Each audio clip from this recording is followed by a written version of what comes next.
Hi, welcome back. Today we're going to be doing another purchase or pass.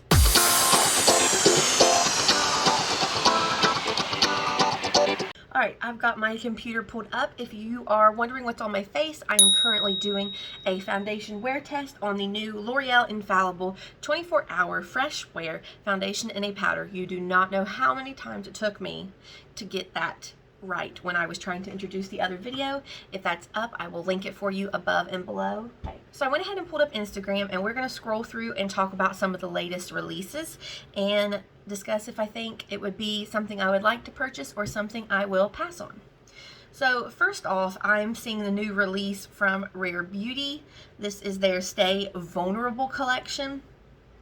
I believe you get a melting cream blush, you get a glossy lip balm, and a liquid eyeshadow. I actually think that's kind of a neat concept because they've put it into like these trios that are different shades. Like you have nearly apricot, nearly neutral, nearly rose, nearly mauve, and nearly berry. So whatever you choose, you get like the eyeshadow, the lip gloss, and the blush. And I think that's kind of cool because definitely we've seen, especially coming from ColourPop, that the monochromatic look is something that people really seem to enjoy. And just looking at these shades, I really like, I believe that is, apricot, nearly natural, and nearly rose. Those three shades look super pretty and interesting for me.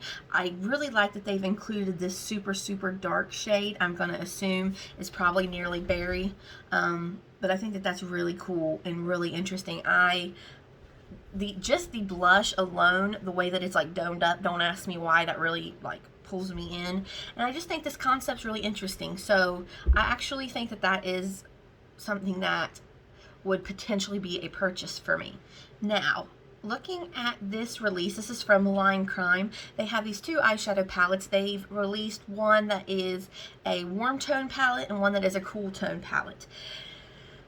Glory, which is the warm tone, I actually like the color scheme of it, but it's not anything that I need in my collection. Sorry, I'm looking for lotion. My hands are dry.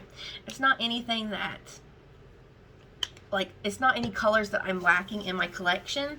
And then looking at Aura,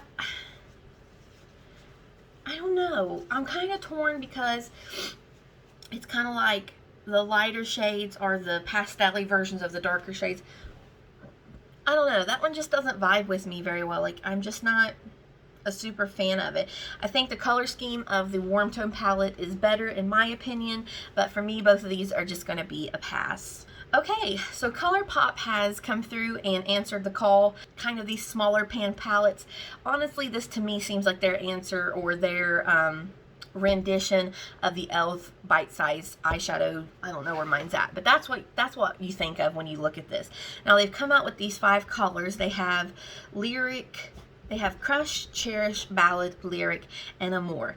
And really, I do see a lot of similarity to the e.l.f. bite-sized palettes. Like, the cooler one here at the bottom looks like truffles, and then you have kind of that berry one, you have the orange crush one, which reminds me of the pumpkin one, and then you have that top one, which reminds me of the cream and sugar from the e.l.f. one. So I mean, I love ColourPop's formula. So I mean, on that note, yeah, these seem like they would be fine. Out of all of them, honestly, I'm kind of the most intrigued by Ballad, definitely. The smoky, cool tone gunmetal one. Actually, when I looked on their website yesterday, I think it's Lyric, the soft bronzy neutrals, is already actually sold out. So they only have the other 4 now. So for me, if I was to purchase one of these, they're only $10, which I don't think is bad. But then in comparison, getting 5 shades for $10 versus 4 shades for $3, you know, I don't know about that. But if I was to choose one, the one that I look at and I think, oh, that could add to my collection would be Ballad, which is that smoky, cool toned one. Alright, and then Tarte. They now have released the larger size of this Tartelette Juicy Amazonian Clay eyeshadow palette. I believe that they released this in like a small version in that trio that they released for like holiday, and then they came back and made a full-size palette of it. So just looking at some of the comments, wow, doesn't, okay, I think what it means to say is, wow, it looks like every other palette. Why does it look like a ColourPop palette? Don't they already have this? Not the Morphe do. The colors are pretty, but Tarte has been so lackluster for the past few years. We want something new. Where's the innovation? Looks just like their holiday palette. Well, yeah, it is. Give us something new. Funny how some say this is so boring, but who does nude palettes work? Oh, okay. Just send it straight to TJ Maxx. So from people's opinions, it seems like this isn't super exciting. It's a very neutral, super neutral. Includes, okay, now here's what the thing is. It says it includes 20 new shades, rosy and bronze shades, and a supersized palette, 10 matte, 4 pearlescent, 6 metallic finishes, nutrient-rich colored clays.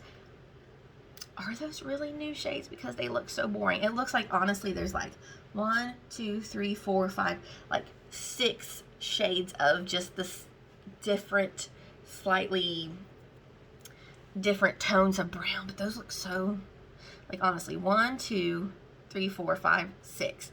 There's like 6 shades of brown that look like the same exact thing. So for me, that's a pass for sure. Okay, has anybody else seen that Milani released this line specifically to Walgreens? It's like they have this like cherry collection, this peach collection, an avocado collection, and a blueberry collection.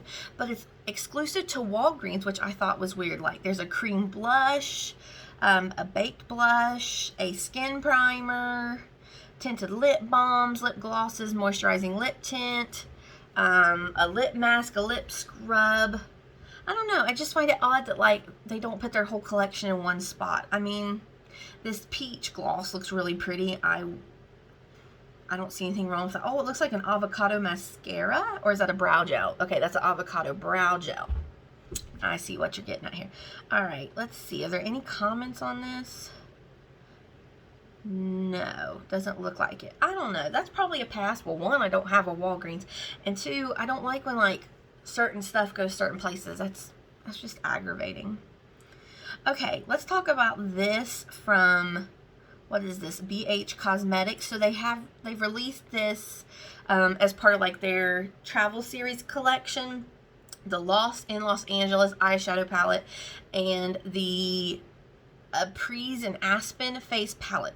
So just talking about the face palette, this looks a lot like a Jeffree Star type deal. Like that Bunny Slope and Chill Zone, I don't know how practical those are going to be for highlights. Like, I mean, I guess there's a time and place for everything, but I don't know. Like, on one hand, you kind of appreciate the innovation and that it doesn't look like something that we've seen released 100 times. And on the other hand, you're kind of sad because I don't see a lot of wearability in that as an actual highlighter versus an eyeshadow. Now, looking at the eyeshadow palette, this actually, again, I'm like, I actually like the innovation. The colors needed to be colorful. Like if they gave us a really matte palette, or excuse me, a really neutral bland palette for Los Angeles, I don't think that would have represented it very well. Now granted, I've never been there, but you know, you think colors, like Rodeo Drive is that gold color. That works for me. 90210, that's cool. The 405 being that burnt orange, Malibu being more of that golden color, the City of Angels being blue. Like, I don't know, I think that they just did a really good job curating the colors. Now, I'm not going to purchase it because if I'm going to go with colors, I'm going to stick with my Raw Beauty Kristi palette. That's more of those earthy colors or tones. But for me, I think that this is actually a good representation of Los Angeles for their travel collection. Okay, all my 90s babies. When we used to stay all night with our friends and you only had one computer and you both wanted to play The Sims and you had to take turns and you would try to, like, you each would get like a 4-hour stint, and then one person would play on their like game and then they'd save it and then you'd switch, and then the other person would play on their game because you didn't have The Sims but your friend did, and so that's all you did all night and you didn't sleep and you stayed up all night playing The Sims. Where are my 90s babies at? Okay, Mac released this collaboration with The Sims. This eyeshadow palette could not be further from representation of The Sims. First of all, why isn't there a green in there? Because we all know, like, the little triangle thing is green. Like, this should have been so much more vibrant. This is such a missed opportunity for them to collaborate with The Sims, because The Sims have been really popular coming back with all these expansion packs and all these YouTubers that are doing Sims. I mean, the YouTubers, they do the, like, build a room in every color. Like, you know what I mean? There's so many. They could have done an eyeshadow palette and based the colors off of the different, like, places you could live. Like, do, like, something that represents the snowy, or, like, the dark in kind of whatever, or, like, the city. Like, there's so many concepts that you could have run with. And they give us this boring, neutral palette. It says Sims Eyeshadow x9 Palette Solar Glow. Limited edition. Okay, people, this is the comments. I'm sorry, what? What about this is The Sims? I saw the packaging and gasped because a Sims collection is exciting. Then I looked at the color selection. Mac, you were so close. I don't even think they were close. This is one of the most confusing collabs I've seen. This looks nothing like what I expected. A Sims collab makeup palette. Mac really said use The Sims for clout. Child, please. All they did was make the component blue and stamp The Sims on it. Yeah, I agree. This is so boring. Nothing about this screams Sims for me. And I really think that this was, like I said, a missed opportunity on their part. Alright, so Milani and Wet n Wild, let's see. Well, let's talk about Milani. They have a new eyeshadow palette coming out, the Gilded Terra eyeshadow palette. Now, my thing is with Milani, I feel like with their new eyeshadow palettes, the formulas aren't as good as the originals.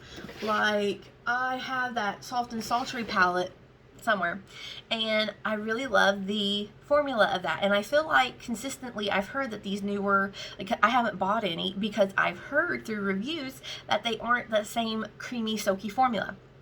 So while I like the color scheme of this, like that purple is really pretty, I'm not going to buy it because I don't want to waste my money on a formula that I'm not going to like.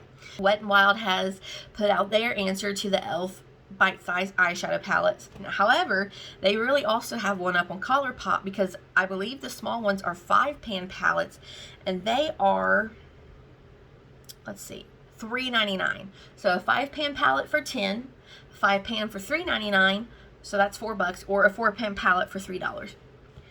But not all of these shades are new. Like, I noticed that even in the new packaging with the 10-pan shadow palettes that are $5.99, they released like Nude Awakening, and in the 5-pan ones, they re-released some of their old curated palettes. So not every palette is a brand new color scheme. They also have these new primers. I don't know why that word just could not figure it out. For redness, for correcting. And then they also have a new concealer, which that one does interest me because I was not a fan of their original concealer. I mean, it did okay, but it wasn't anything spectacular. But now they have this, let's see, what is it called? Mega Last Incognito All Day Full Coverage Concealer for $4.99. But the problem is they only have 8 shades. Are you kidding me? And then everybody's like, oh, okay, Camouflage, Incognito, okay, Wet n Wild, and e.l.f. But again, is there anything original anymore in makeup? Not really. So the fact that they only have 8 shades is really disappointing. Like, do it or don't do it. You know what I mean? Like, do it full or don't worry about it. But then also, Physicians Formula has a new foundation coming out, and it's actually called the Butter Believe It Foundation Plus Concealer. This is for all skin types, and they also have a Butter Believe It Skin Mist with butter. So the foundation is $13.99. Wait, no, that's the wrong product. Hold on. Okay, so this is in Rite Aid and it doesn't list the price, so I don't know how much that is. So is this another exclusive to one store? Why do they keep doing that? But anyway, I wonder if this Butter Believe It is anything like the old Physicians Formula foundation or not. So that would be, I'm such a sucker for foundations, so that may be a purchase. Okay, here's another release from BH Cosmetics. It looks like they are doing every month, releasing a palette related to the month's gemstone. So for January, they dropped this Garnet for January, and